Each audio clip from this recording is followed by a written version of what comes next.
नमस्कार प्यारे बच्चों। आज हम क्लास 10th की डस्ट ऑफ स्नो जो पोएम है उसको रीड करने वाले हैं। और डस्ट ऑफ स्नो जो पोएम है वो रॉबर्ट फ्रॉस्ट ने लिखी है। और रॉबर्ट फ्रॉस्ट हैं जो एक अमेरिकन पोइट थे।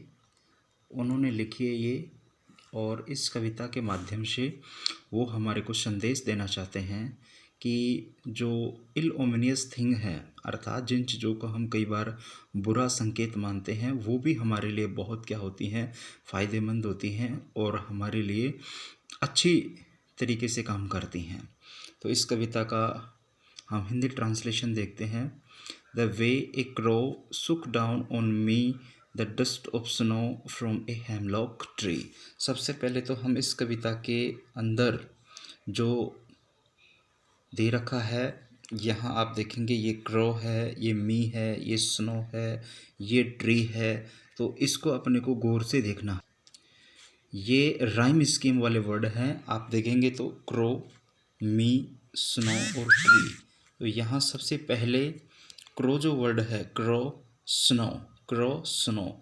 तो क्रो को अपने को ए मान लेना है। और जो तीसरा है स्नो, उसको भी अपने को क्या मान लेना है, ए, क्योंकि दोनों का साउंड है एक जैसा है, क्रो स्नो।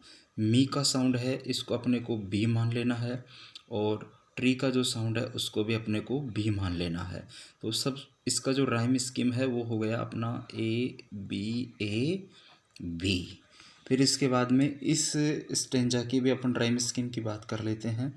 ये हर्ट, इसको सी, पार्ट, इसको डी, सी डी। और इसके बाद में अपन देखते हैं मूड और र्यूड।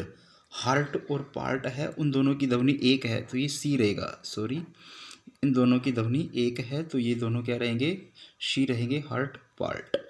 मूड देखेंगे अपन तो इसका डी है और र्यूड का क्या है, डी है। तो इस स्टेंजा की जो राइम स्कीम है वो हो जाएगी सी डी डी। तो आपको ये भी ध्यान रखना है, इस स्टेंजा की राइम स्कीम है ए बी, इस स्टेंजा की राइम स्कीम है सी डी। अब लाइन टू लाइन अपना हिंदी ट्रांसलेशन करते हैं।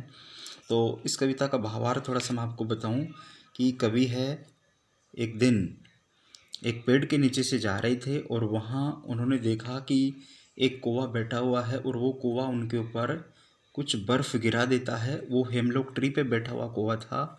और इनसे कवि का दिन है बहुत, जो उनका मूड था बदल जाता है, दिन अच्छा बन जाता है। कैसे बनता है वो देखते हैं अपन।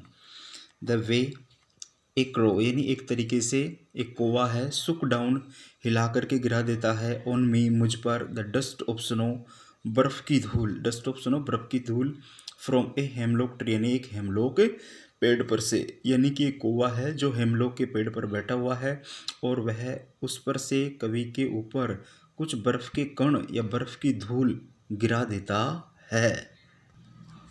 वे का अर्थ क्या है, तरीका। क्रो मीन्स कौवा। सुक डाउन, सुक सेक फर्स्ट फॉर्म है SHAKE, सेक सेकंड फॉर्म है सुक और थर्ड फॉर्म है सेकन SHAKEN। ING फॉर्म सेकिंग हो जाएगा इसका।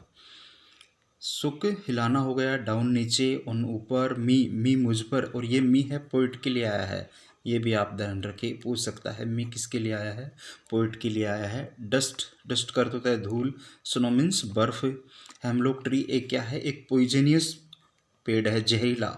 पॉइजनियस का अर्थ है जहरीला, पॉइजनियस ट्री है, जहरीला पेड़ है। ये भी आप ध्यान रखें कि हेमलॉक ट्री क्या है, एक जहरीला पेड़ है। तो इसके ऊपर वो कौवा बैठा हुआ था। आगे आ जाओ। हैज़ गिवन माई हार्ट, अर्थात इस इंसिडेंट ने मेरे हृदय को क्या कर दिया, बदल दिया। गिव की सेकंड फॉर्म है ये, गिव फर्स्ट फॉर्म है गिव, गेव और गिवन। तो ये आप ध्यान रखिए, गिव, गेव और गिवन। तो इस घटना ने मेरे हृदय को चेंज कर दिया, ए change of mood and saved, saved यानी बचा लिया, सम पार्ट यानी कुछ हिस्सा ऑफ ए डे, दिन का, आई हैड र्यूड जिसको मैं क्या करने वाला था या जिसको मैंने क्या कर दिया था, बर्बाद कर दिया था, या जो मेरा दिन खराब हो गया था, इस घटना ने उसको क्या कर लिया, बचा लिया। तो आपकी ये दो स्टेंजा हैं जिनको आप एक बार वापस से रीड करें, अच्छे से आपको याद हो जाएंगे। धन्यवाद।